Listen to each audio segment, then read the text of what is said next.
Di dunia digital saat ini, musuh yang paling berbahaya itu justru yang nggak bisa kita lihat.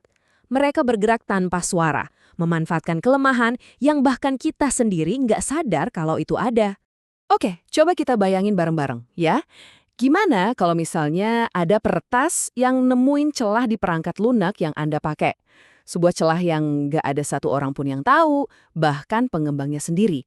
Nah, inilah yang oleh para pakar keamanan cyber disebut serangan zero day. Kenapa nol? Ya karena serangan ini memanfaatkan kerentanan yang belum ketahuan. Jadi para pembela punya waktu 0 hari. Bener-bener 0 hari buat siap-siap. Ini adalah serangan dadakan paling pamungkas. Hal ini membawa kita pada si musuh tak terlihat ini.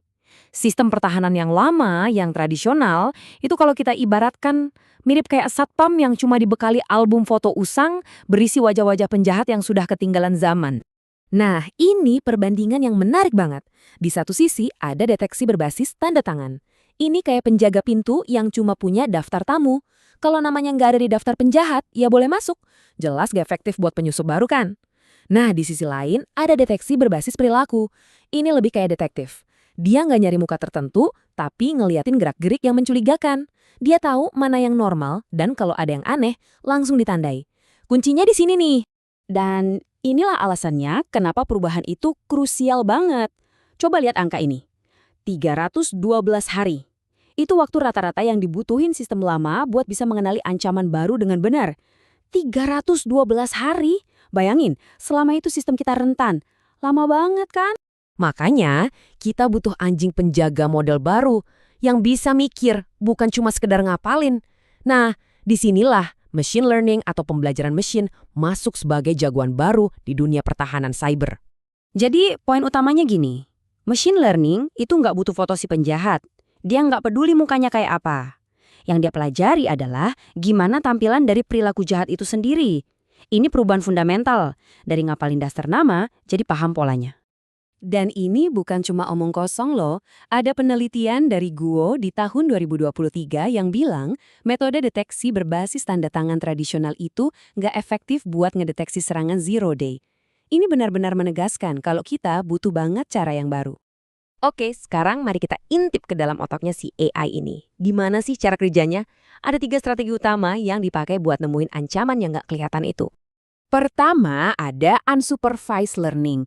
Anggap aja dia belajar irama normal di jaringan kita. Kalau ada yang false atau keluar dari irama, langsung ditandai. Kedua, supervised learning. Ini kayak ngasih AI buku contekan berisi serangan-serangan lama, biar dia bisa ngenalin serangan baru yang mirip-mirip. Dan yang paling keren, pendekatan hibrida. Ini gabungan dari banyak model, jadi pertahanannya berlapis-lapis dan super kuat. Dan hasilnya, wah, lihat aja data dari penelitian IETA ini. Model hibrida itu akurasinya nyampe 99,1%. Jauh banget di atas metode-metode lain yang cuma pakai satu cara. Bener-bener beda kelas. Tapi tunggu dulu, ini angka yang paling bikin merinding. Di penelitian yang sama, model hibrida ini bisa ngedeteksi 96% serangan zero day yang benar-benar baru. Ingat kan, serangan yang jadi fokus utama kita dari tadi. 96%. Oke, ini mungkin bikin kita mikir, gimana caranya AI bisa ngenalin serangan yang belum pernah dia lihat sama sekali? Ini kan kayak sulap. Jawabannya ada di konsep yang canggih banget. Zero Shot Learning. Coba perhatikan gambar ini. Konsepnya tuh sebenarnya simple tapi jenius. Model AI-nya dilatih pakai data serangan yang udah kita kenal. Sebut aja serangan A, B, dan C. Tapi dia dites untuk ngenalin serangan Z yang sama sekali baru dan nggak pernah ada di data latihannya. Prosesnya ada 2 tahap. Pertama, AI belajar atribut. Jadi dia bukan cuma ngapalin serangan, tapi dia belajar ciri-ciri dasarnya. Perilakunya itu kayak gimana? Nah, di tahap kedua, tahap inferensi, AI pakai pemahaman soal ciri-ciri ini buat ngenalin ancaman baru yang belum pernah dia lihat, tapi punya karakteristik jahat yang sama. Keren kan? Nah, ini dia gambaran gimana teori tadi diterapin. Di kiri itu konsepnya, terus di kanan itu diagram teknisnya. Kita bisa lihat gimana data latihan dipakai buat ngajarin AI soal atribut semantik, yang nantinya jadi senjata buat deteksi zero day di data pengujian. Tapi, Tentu saja, ini bukan berarti masalah selesai. Perangnya belum usai. Ada banyak tantangan besar, dan kita harus realistis juga melihat teknologi ini. Misalnya soal data. Serangan zero day itu kan langka, jadi susah banget ngumpulin data buat ngelatih AI. Terus ada false positif atau alarm palsu, di mana AI bisa aja salah nandain aktivitas biasa sebagai ancaman. Ada juga serangan adversarial. Ini pinter-pinternya peretas bikin serangan khusus buat ngecos si AI. Dan terakhir, ya biaya komputasinya. Buat ngejalanin AI canggih ini butuh otot yang kuat. Jadi kesimpulannya apa nih buat masa depan digital kita? Intinya adalah kita harus geser fokus. Dari sekedar bangun tembok yang lebih tinggi, jadi ngebangun perisai yang lebih cerdas.